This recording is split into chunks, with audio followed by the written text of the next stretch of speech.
E aí, tudo bem? Hoje nós vamos falar sobre os intelectuais do Google.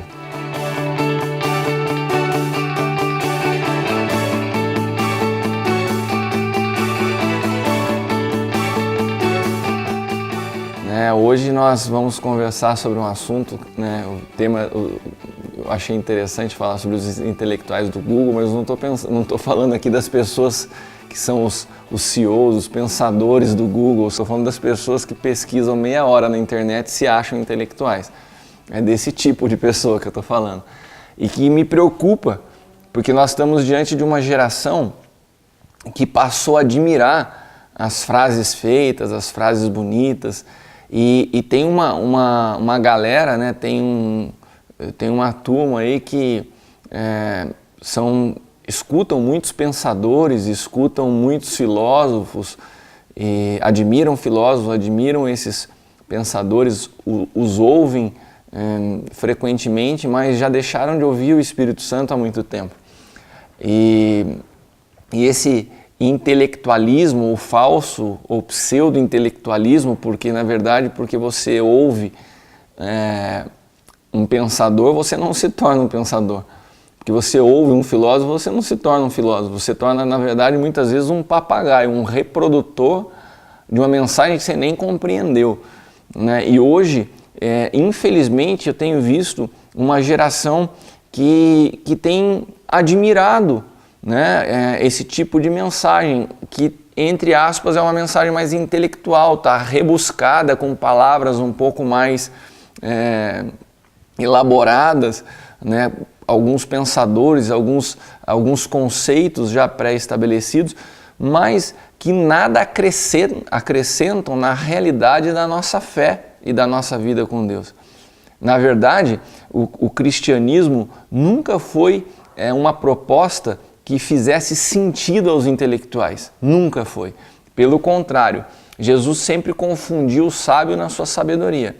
Sempre foi uma afronta, ao conhecimento humano, à fé. Um homem que cura um cego fazendo lodo, cuspindo no chão, isso é uma afronta à nossa inteligência.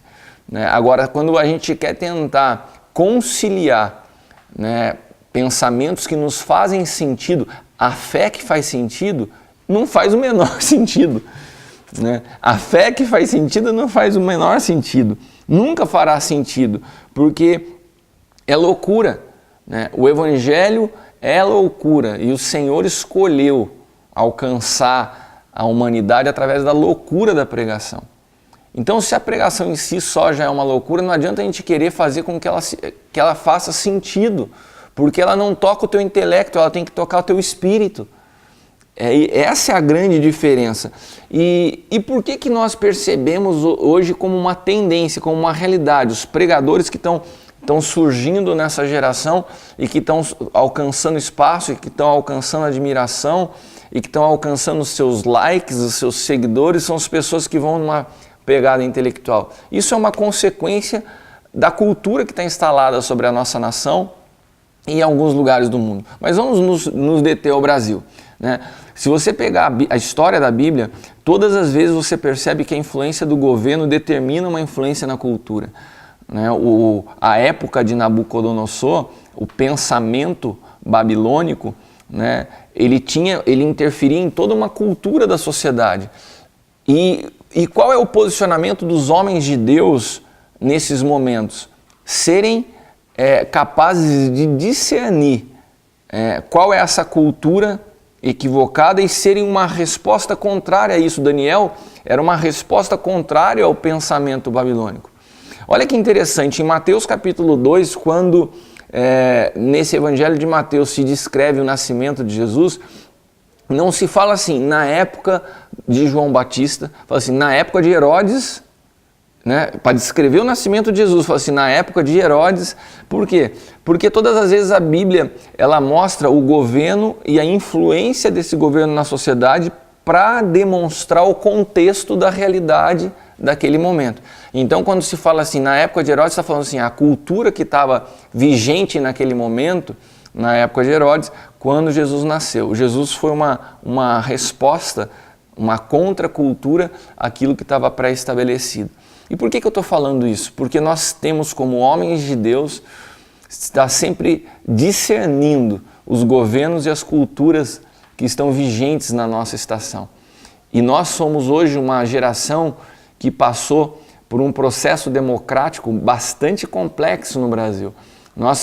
Eu pude observar aí 2 impeachments, né, do Collor, da Dilma. Você vê hoje um presidente como Michel Temer com 5% de aprovação. Nós temos uma cultura instalada que é o seguinte: hoje, eu não estou nem falando a favor desses homens e dessas, especificamente da Dilma, né? Particularmente não gostava de nenhum deles em termos de governo, mas é fato que isso se instala como um pensamento. Não, eu não gosto, eu tiro, né?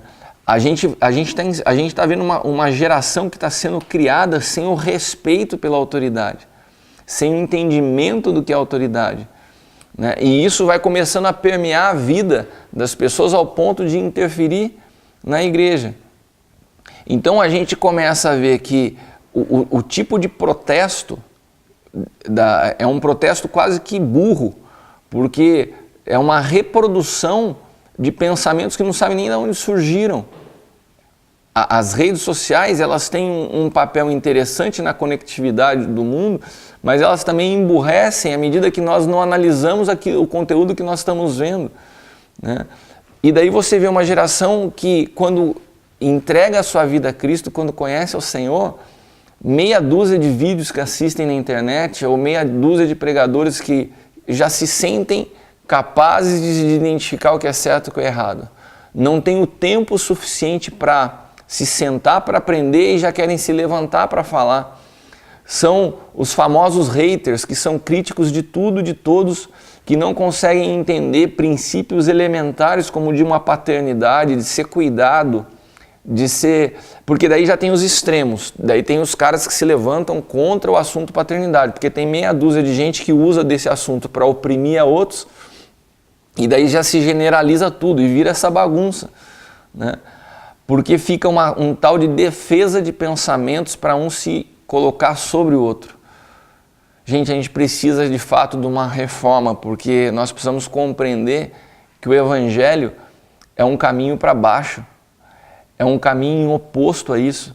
Enquanto o pensamento babilônico estava centrado na promoção pessoal, o Evangelho é um caminho que está centrado numa visão corporativa e no abrir mão da minha individualidade.